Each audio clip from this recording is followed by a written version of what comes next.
Magandang buhay! Ako si Ginang Melissa P. Garganta, SPED Teacher 3 mula sa Sotero Francisco Memorial National High School. Sa araw na ito, tutulungan tayo ng aking kaibigan para matuto. Kilalanin natin si Teacher Isa. Tara!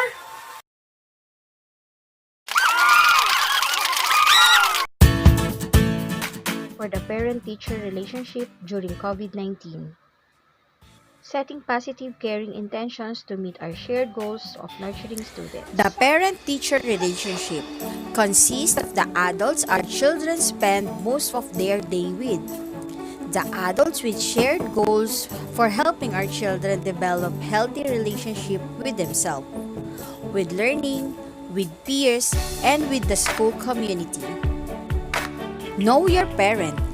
Know the age bracket of the parents you will handle. Remember, in times of pandemic, it's not we're handling 45 students. It's times 2 because we need to communicate not only to students but also with their parents. For example, the usual age bracket of parents range from 26 to 50 years old. They are today's workforce. Since these parents are working, they are most likely be busy during the day. We can communicate to them beyond working hours. Some of them are housewife, busy taking care of their families. So struggle is real mga kapatid. So kailangan alam natin kung kailan natin pwedeng kausapin ng matino yung mga magulang. Baka naman busy pala siya sa pagpapatulog sa mga anak nung tanongin natin. So wag agad tayong magagalit na wala palang pakialam yung nanay na yon. The parent-teacher relationship is not without its challenges as we often disagree about how to meet these shared goals. And because of the segmented relationship, we avoid engaging in challenging yet important topics.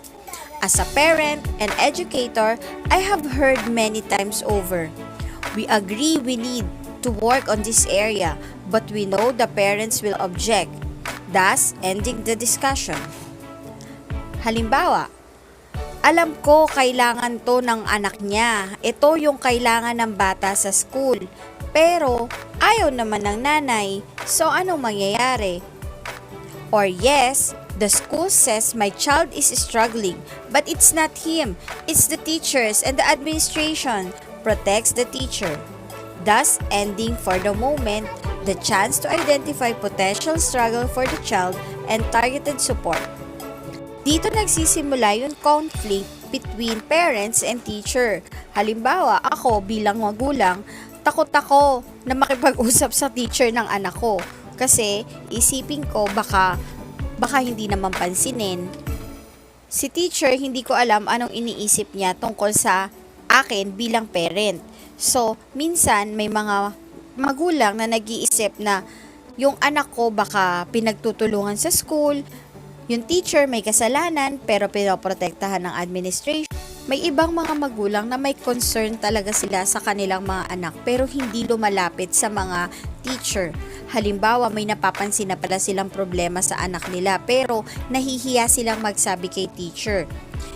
Kung nagtanong lang sana siya kay teacher, edi sana mas na-address yung problema ng mas maaga at baka na-correct pa kung ano man yung magiging problema dun sa bata. Many of us struggle to care for the parent-teacher relationship in a day-to-day living. So, how do we care for the parent-teacher relationship in time of COVID-19? First, we embrace the new normal. We embrace that we get to co-create the new normal and we decide what kind of relationship we want to have. We ask ourselves, do we want to be a community of people who complain about each other? Or do we want to be the community who works together toward our shared goals? Let us ask ourselves, what can I do to ease the burden of the situation? Will ranting on FB help us finish the assigned task? Are we polluting social media outlets by posting negative thoughts about the situation? Second, we assume the best in each other. Sometimes, we assume certain matters to be true. We presume most teachers were not trained to teach remotely, to teach by packet, or to teach their students at all. We assume parents were not prepared to parent their school-age children at home every day, particularly those when children were not able to see their friends. We assume educating the children is not the top priority at all times, as many parents and teachers are working from home or concerned they won't work again. Parents and teachers may have in the position of having to work while their young children need parent and teacher time. Many are caring for loved ones near and far amongst other responsibility during this confusing era.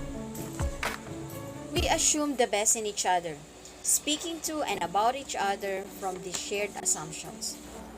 We remember our shared goals have not changed, even as the circumstances we are in have changed. Kaya ba talaga ni Mami magturo sa bahay? Kaya ko bang turuan pati magulang? Let's take this opportunity positively by being thankful that we can help parents who were not able to finish school because of poverty. Let's make this situation more helpful not only to the students but also to the parents. Third, we recognize what is normal. This point in rainy season is often challenging as we careen toward the end of the year, often bringing irritability and limit testing and resulting in clashes between students, parents, and teachers. Feeling this way is something familiar, and we know how to navigate it as we have done before. Umuulan ng malakas, baka di nakatulog sila nanay kakabantay ng tulo sa bubong. Baka walang trabaho si tatay, kaya mainit ang ulo. Baka work from home si mami, kaya di naaasikaso si students. So normal lang na minsan nagkakaroon ng pagbabago sa mood ng mga parents na kinakausap natin. So minsan kailangan nating habaan yung pag-unawa kasi baka naman may nangyari pala sa bahay kaya ganun makipag-usap si mami. Magkakaproblema tayo pag buong taon ganun talaga si mami makipag-usap. Fourth, we ask how can we support each other with how are you and how can we best meet our shared goals. When we are confused or challenged, we ask each other how to clear up the confusion or meet the challenges. Simply put, we resist assuming the other is not doing their job as a parent or teacher and ask how can we co-construct the plan for meeting as many of our shared goals as possible. Sabi nga sa kanta, "Huwag mahihiyang magtanong." Kumustahin natin ang mga magulang natin time to time. Ito ang panahon upang madagdagan ng mga chatmates natin. Kumusta na si Pedro, nanay?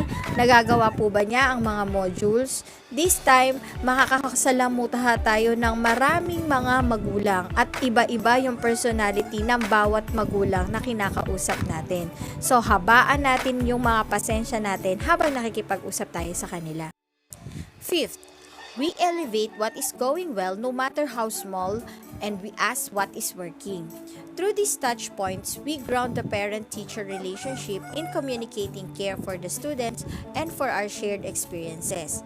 Pag kinakamusta natin ang mga bata, ano ang ginagawa nyo ngayong araw? Sasabihin niya, nanood kami ng live streaming sa YouTube na mga kaklase ko. Kung sa dating sitwasyon tayo, magagalit na tayo, bakit puro YouTube ang ginagawa nyo? Since it's the new normal, let's elevate what is going well. Oh, you watch YouTube? What did you learn about it? Can you relate it on your assignment in English? This small task can be working well in our current situation. So, tingnan natin kung kailan ba pwede nating magamit yung mga maliliit na mga ginagawa ng mga bata na makakatulong pa pala sa kanilang pag-aaral. Lastly, we can remember this is a new situation for everyone. We need to work it together to figure out what works and adjust as needed. Kung tayo nahihirapan as teachers, isipin din natin na yung mga parents nahihirapan din. Ito yung panahon para magamit talaga natin yung mga sympathy and empathy na meron tayo. Lagi nating iisipin na itong ginagawa natin ay para sa mga bata. So kung bad trip tayo sa mga parent kasi nga kakaiba siya makipag-usap, habaan pa po natin yung ating pasensya at pag-unawa kasi lahat ng ito ay para sa bata. Yon ang ating number one goal para sa pag-unlad at pag-develop ng ating mga mahal na estudyante. I hope that one of the new normals to come from this time is a stronger parent-teacher relationship, forged in the shared task of thinking in new ways about how to meet our shared goals of nurturing the child's development of healthy relationship with themselves, with learning, with peers, and with the school community.